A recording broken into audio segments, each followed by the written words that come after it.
Assalamualaikum warahmatullahi wabarakatuh.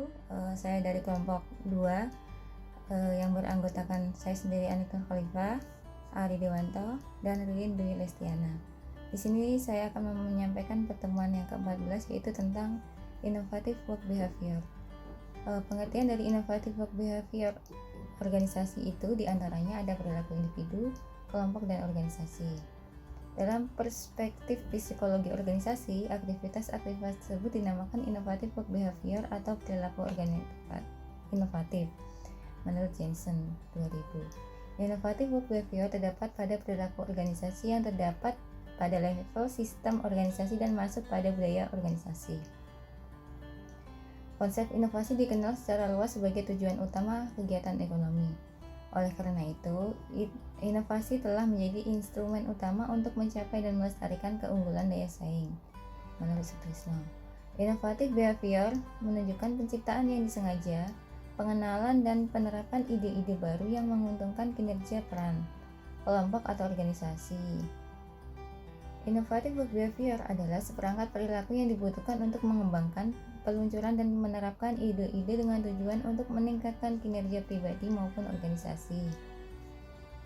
Dalam pemahaman praktis, innovative work behavior merupakan kontinum perilaku yang melibatkan proses berpikir kreatif hingga meyakinkan orang lain atau interpersonal dalam setiap pelaksanaan ide pada situasi pekerjaan. Innovative behavior juga telah ditemukan secara luas sebagai perilaku kerja dan inisiatif pribadi sebagaimana yang disampaikan oleh Fresh, Kring, Sose, dan Sampel tahun 2014 yang fokus pada kecenderungan individu untuk melaksanakan ide-ide secara proaktif. Innovative work behavior mengacu pada penciptaan, pengenalan, dan penerapan ide baru secara sengaja di tempat kerja, dalam kelompok atau di dalam organisasi untuk tujuan peningkatan kinerja.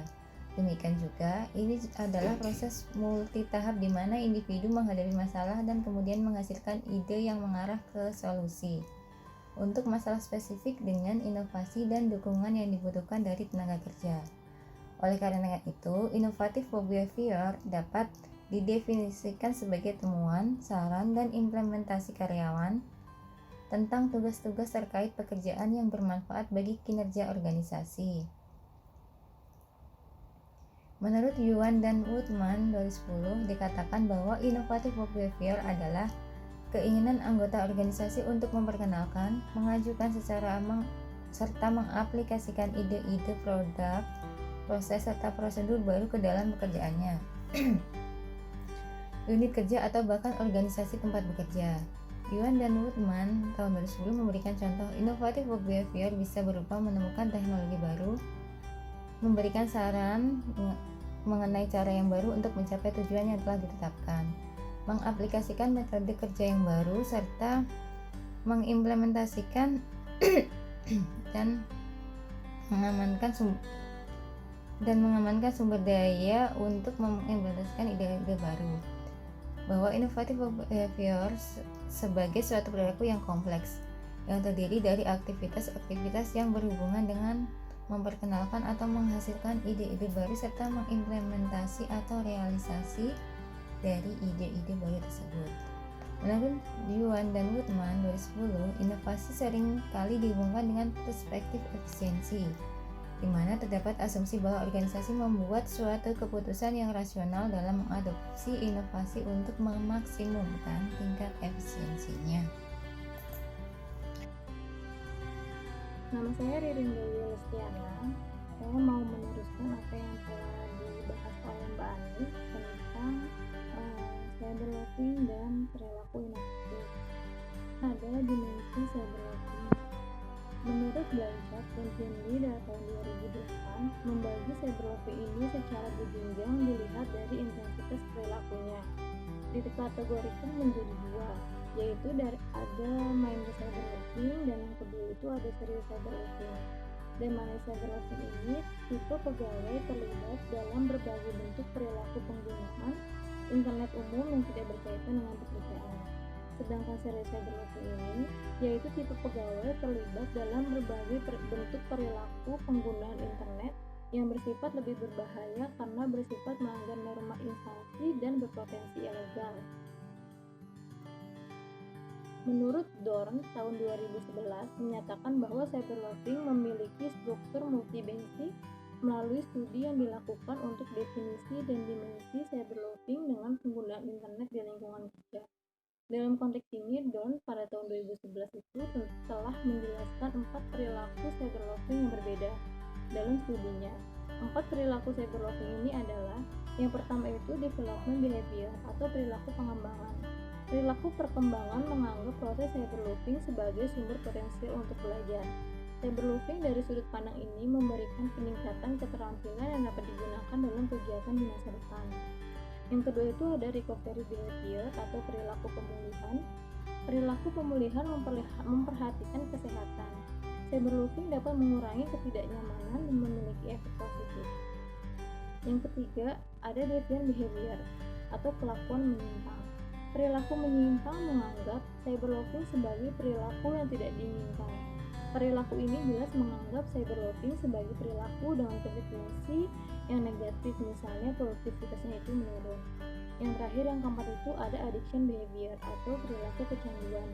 Perilaku ini dapat disebabkan oleh terlibat dalam cyberloafing sebagai kebiasaan dan dapat mengakibatkan perilaku yang bermasalah.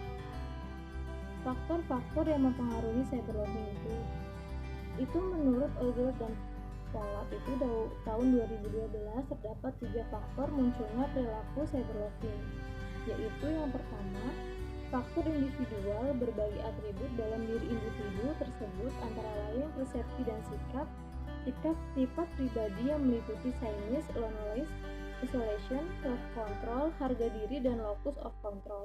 Kebiasaan dan adiksi internet, faktor demografis maksud saya, keinginan untuk terlibat, norma sosial, dan kode etik personal. Terdiri dari persepsi dan sikap Ergun itu 2012 menyatakan bahwa ditemukan individu yang menyatakan penggunaan komputer yang positif, cenderung menggunakan komputer kerja untuk kepentingan pribadi, dan ada hubungan positif antara sikap positif terhadap cyberloafing. Penelitian menunjukkan bahwa karyawan yang terlibat dalam cyberloafing kecil tidak mengakui bahwa mereka terlibat dalam perilaku yang tidak tepat atau menyimpang, sedangkan karyawan yang terlibat dalam cyberloafing serius menyadari bahwa hal itu menyimpang dan tidak mungkin dimaafkan di tempat kerja. Selebihnya, sifat pribadi perilaku pengguna internet mencerminkan berbagai motif psikologis. Sifat pribadi seperti masa lalu, kesepian, isolasi, pengendalian diri, harga diri, locus kontrol dapat mempengaruhi pola penggunaan internet. Hasil sebuah studi eksplorasi menunjukkan bahwa semakin dipercayaan orang tersebut, keyakinan kuat yang dimiliki orang tersebut dalam kekuatan orang lain yang tak tertahankan, dan kepercayaan yang lebih tinggi yang dimiliki orang tersebut pada kesempatan untuk menentukan jalannya sendiri. Kehidupan menyebabkan semakin tinggi kecenderungan seseorang untuk kecanduan internet. Selanjutnya, kebiasaan dan kecanduan internet. Kebiasaan mengacu pada urutan situasi, perilaku yang menjadi atau otomatis dan terjadi tanpa self-instruction. Kondisi dan musyawarah untuk menanggap isyarat tertentu di lingkungan. Diperkirakan bahwa lebih dari setengah dari semua perilaku media adalah kebiasaan. Faktor demografi. Garrett dan Denziger itu tahun 2008 menemukan bahwa status pekerjaan, otonomi yang dirasakan di tempat kerja, seperti tingkat pendapatan, pendidikan, dan gender merupakan prediktor yang signifikan dalam cyberloafing. Penelitian menunjukkan bahwa orang-orang yang berpendidikan tinggi sering melibatkan diri dalam pencarian informasi secara online, sementara orang-orang yang telah menerima pendidikan rendah sering berpartisipasi dalam game online. Selanjutnya, niat untuk melibatkan. Norma sosial atau kode etik pribadi niat dianggap sebagai prediktor akurat perilaku aktual dalam banyak penelitian. Namun, penelitian juga menunjukkan bahwa niat tidak selalu mengarah pada keberhasilan. Perumusan perilaku dan menyarankan bahwa hubungan antara niat dan perilaku mungkin lebih kompleks. Sebagai perilaku yang dikontrol secara normatif, penyalahgunaan internet diharapkan memiliki korelasi niat perilaku yang lebih lemah karena dimulai dan dikejar pada tekanan di luar diri. Wun dan Pi tahun 2004 menyatakan bahwa kepentingan yang dirasakan dari larangan etis dalam cyberloafing secara negatif terkait dengan penerimaan perilaku yang pada gilirannya secara positif terkait dengan niat seseorang untuk terlibat dalam penyalahgunaan. Selain itu, kepercayaan normatif pribadi seseorang, yaitu cyberloving itu secara moral mengurangi niat untuk terlibat dalam cyberloving. Yang kedua itu ada faktor organisasi. Faktor organisasi juga dapat menentukan kecenderungan pegawai untuk melakukan cyberloving, yaitu pembatasan penggunaan internet. Hasil yang diharapkan, dukungan manajerial, pandangan rekan kerja tentang norma cyberloving, sikap kerja pegawai, dan karakteristik pekerjaan yang pegawai lakukan. Di situ terdiri dari pembatasan penggunaan internet dengan membatasi penggunaan komputer kerja karyawan, baik melalui kebijakan, pencegahan teknologi, atau keduanya. Pengusaha mengurangi manfaat menggunakan internet untuk tujuan non-kerja serta mempromosikan pengaturan diri karyawan. Sebaliknya, karyawan yang akan menghadapi hukuman yang lebih kuat karena terlibat dalam perilaku menyimpang cenderung tidak mengalami cyberloving.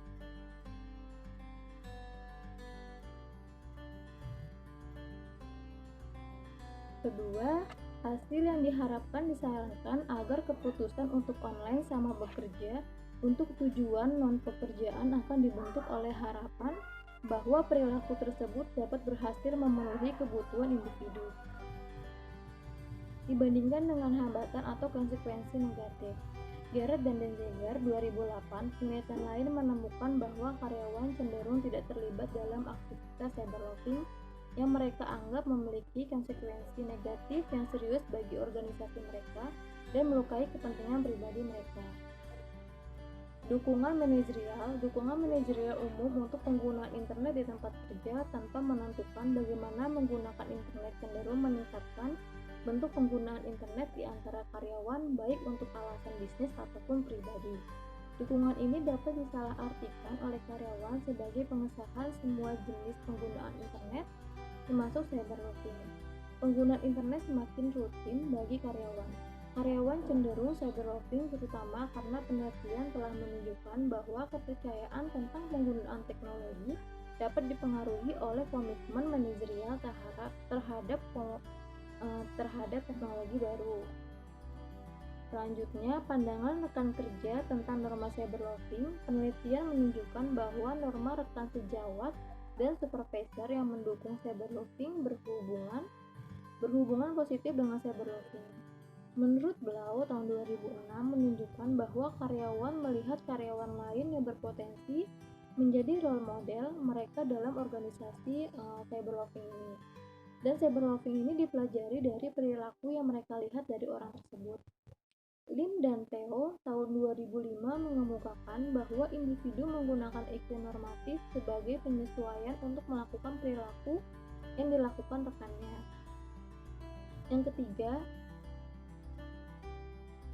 Faktor yang ketiga itu ada faktor situasional. Perilaku menyimpang internet biasanya terjadi ketika pegawai memiliki akses terhadap internet tempat kerja. Sehingga hal ini sangat dipengaruhi oleh faktor situasional yang memediasi perilaku ini.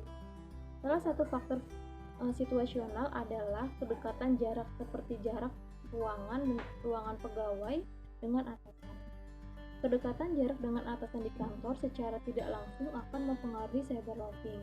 Hal ini tergantung pada persepsi pegawai mengenai kontrol instansi terhadap perilakunya, termasuk ada atau tidaknya sanksi dan peraturan instansi.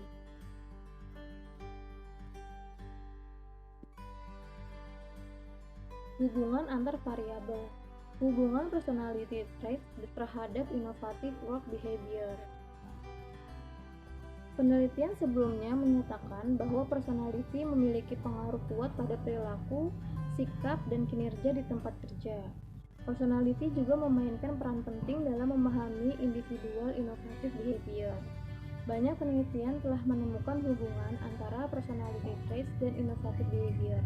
Namun, tingkat signifikannya berbeda dan menunjukkan hasil yang tidak konsisten.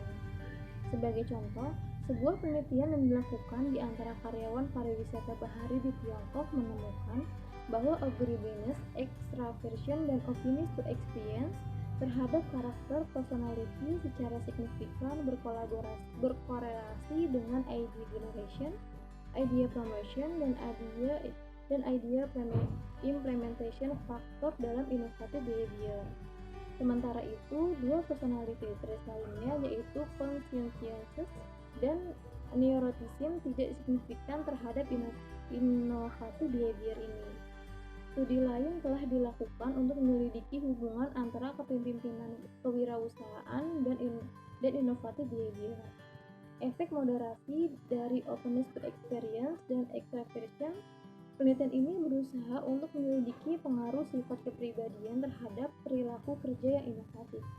Temuan menunjukkan bahwa keterbukaan terhadap pengalaman dapat mendorong perilaku peneliti yang inovatif dalam berorganisasi. Ya, nama saya Ari Dewanto, saya dari kelompok 2 ingin meneruskan presentasi dari teman saya yang bernama Rini mengenai cyber loving dan perilaku inovatif. Oke, kita lanjutkan dari hubungan antar variabel. Studi sebelumnya menunjukkan pengaruh kuat personality pada perilaku, sikap, dan kinerja di tempat kerja. Matt Lazer berpendapat bahwa kepribadian memainkan peran penting dalam memahami dan menjelaskan perilaku inovasi individu.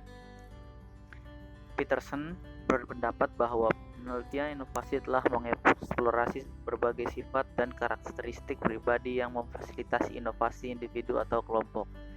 Studi sebelumnya terutama berfokus pada hubungan antar inovasi dan kemampuan kognitif, personality, motivasi, pengetahuan, kemampuan perilaku, dan emosi, suasana hati. Studi ini menunjukkan bahwa 5 dimensi personality terkait dengan individual innovation behavior di tempat kerja. Alasan dibalik hubungan ini adalah bahwa karakteristik dan perilaku individu merupakan inti utama inovasi dalam organisasi. Beberapa personality traits yang terkait dengan innovation yang dilaporkan dalam literatur adalah imajinatif, ingin tahu, energi tinggi, keinginan tinggi untuk otonomi, kemandirian, aturan sosial, dan kepercayaan diri yang tinggi. Lalu, hubungan personality trait terhadap cyber loving. Penelitian sebelumnya tentang hubungan antara personality trait karyawan dan perilaku cyber loving menunjukkan temuan penting dengan aspek positif atau negatif. Krishnan, Lim, dan Theo menyebutkan bahwa dari sifat Big Five personality, hanya conscientiousness dan extraversion yang secara signifikan meramalkan cyber loving. Abidin, Abdullah, Hasnan, dan Bajuri telah mencapai temuan serupa dalam penelitian mereka. Mereka menyarankan bahwa seorang dengan tingkat conscientious dan agreeableness yang tinggi memiliki kecenderungan lebih rendah untuk terlibat dalam kegiatan cyber loving, dan dapat disimpulkan bahwa personality trait tertentu memiliki pengaruh pada perilaku cyber loving.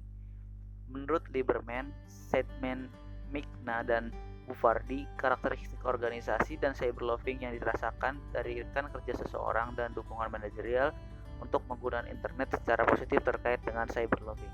Dan hasilnya menunjukkan bahwa sikap terhadap cyber loving dan partisipasi dalam perilaku non-internet loving berhubungan positif dengan cyber loving. Menurut analisis korelasi untuk hubungan Big Five personality trait dan cyber loving behavior, dimensi dalam penelitian Tan dan Demir itu menunjukkan bahwa dimensi extraversion dari personality trait dan perilaku cyber loving, yaitu pembelajaran bertujuan sosial bertujuan dimensi kecanduan ambigu, memiliki hubungan yang signifikan dan positif, tetapi dimensi conscientiousness dan agreeableness, karakter kepribadian, tidak memiliki hubungan yang signifikan dan kuat dengan perilaku cyber loving. Di sisi lain, dimensi keempat dari personality trait sebagai openness to experience memiliki hubungan yang signifikan dan positif dengan 3 dimensi perilaku cyber loving seperti tujuan belajar, tujuan sosial, dan ambigu, sedangkan tidak ada hubungan dengan dimensi kecanduan. Perilaku menyimpang di tempat kerja mengambil banyak bentuk cyber loving seperti penggunaan internet, telepon, menonton televisi, dan lain-lain untuk keperluan non-kerja selama jam kerja adalah bentuk perilaku tempat kerja yang kontraproduktif. Lalu ada hubungan personality traits terhadap knowledge sharing. Bagian ini akan menguji hubungan antara dimensi personality traits yang merupakan variabel independen dari penelitian Lofty, Norriswan, Olugbo, dan Reyhani, yaitu agreeableness, openness to experience. Dengan kesediaan untuk berbagi pengetahuan dan perilaku knowledge sharing aktual. Studi ini menunjukkan bahwa karena orang-orang yang tinggi dalam agreeableness sangat membantu, baik hati dan kooperatif dengan orang lain, maka mereka kemungkinan besar dapat berpartisipasi dengan knowledge sharing. Sifat ramah mereka dapat memungkinkan mereka untuk dengan mudah mempertahankan hubungan dekat dengan orang lain. Studi sebelumnya telah menyarankan bahwa orang dengan agreeableness tinggi tidak pernah merasa ragu untuk berbagi informasi, pengalaman, dan praktik terbaik mereka. Studi yang dilakukan oleh Matt-Lazer et al. Mengklaim bahwa individu yang tinggi dengan openness to experience lebih terlibat dalam kontribusi dan mencari pengetahuan. Selanjutnya, juga menyarankan bahwa openness to experience akan secara positif mempengaruhi knowledge sharing. Oleh karena itu, penelitian ini berpendapat bahwa individu yang openness to experience akan memiliki pengaruh positif pada perilaku knowledge sharing individu.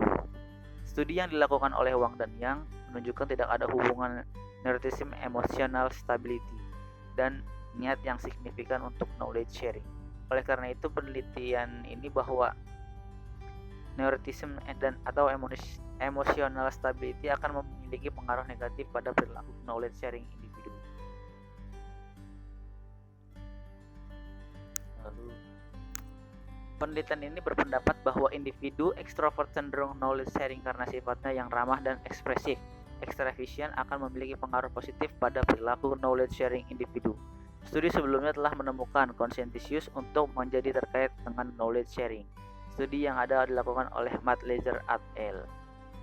Menemukan hubungan yang signifikan dengan knowledge sharing, namun penelitian yang dilakukan oleh Cabrera tidak memiliki hubungan yang signifikan antara conscientiousness dan knowledge sharing.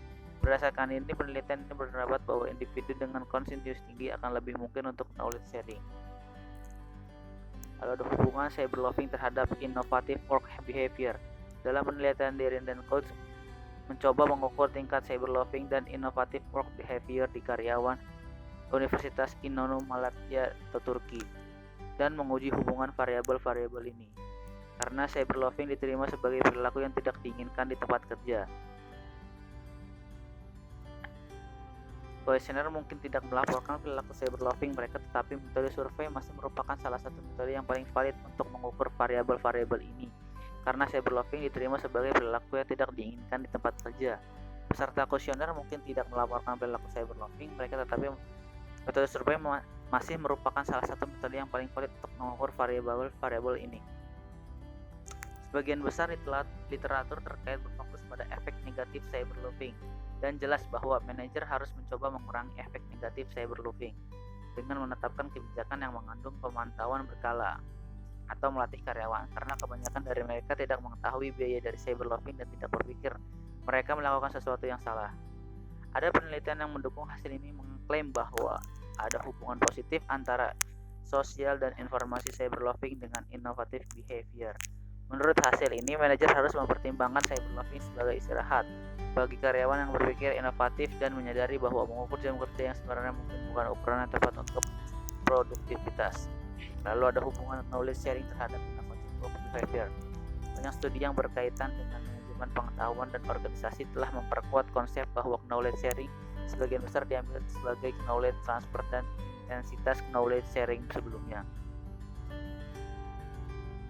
Inovasi dianggap sebagai suatu proses di mana nilai ekonomi atau sosial diekstraksi dari pengetahuan melalui penciptaan, difusi, transformasi pengetahuan untuk menghasilkan produk atau proses baru yang ditingkatkan secara signifikan yang digunakan oleh masyarakat. Oleh karena itu, inovasi adalah strategi kompetitif yang penting dan keuntungan untuk kelangsungan hidup perusahaan manapun dan menjaga dirinya tetap berbeda. Selain itu, menarik lebih banyak pelanggan karena fakta bahwa hal-hal baru lebih selalu menarik. Khususnya industri jasa membutuhkan inovasi berkelanjutan untuk mempertahankan basis pelanggannya. Juga jelas bahwa karyawan yang memiliki pendidikan tinggi dan pengetahuan mereka secara langsung mempengaruhi kapasitas organisasi untuk menerapkan inovasi. Sekian yang dapat saya jelaskan mengenai cyber loving dan perilaku inovatif. Kami dari kelompok 2 mengucapkan terima kasih telah menonton video ini. Semoga video ini dapat bermanfaat bagi kalian semua. Assalamualaikum warahmatullahi wabarakatuh.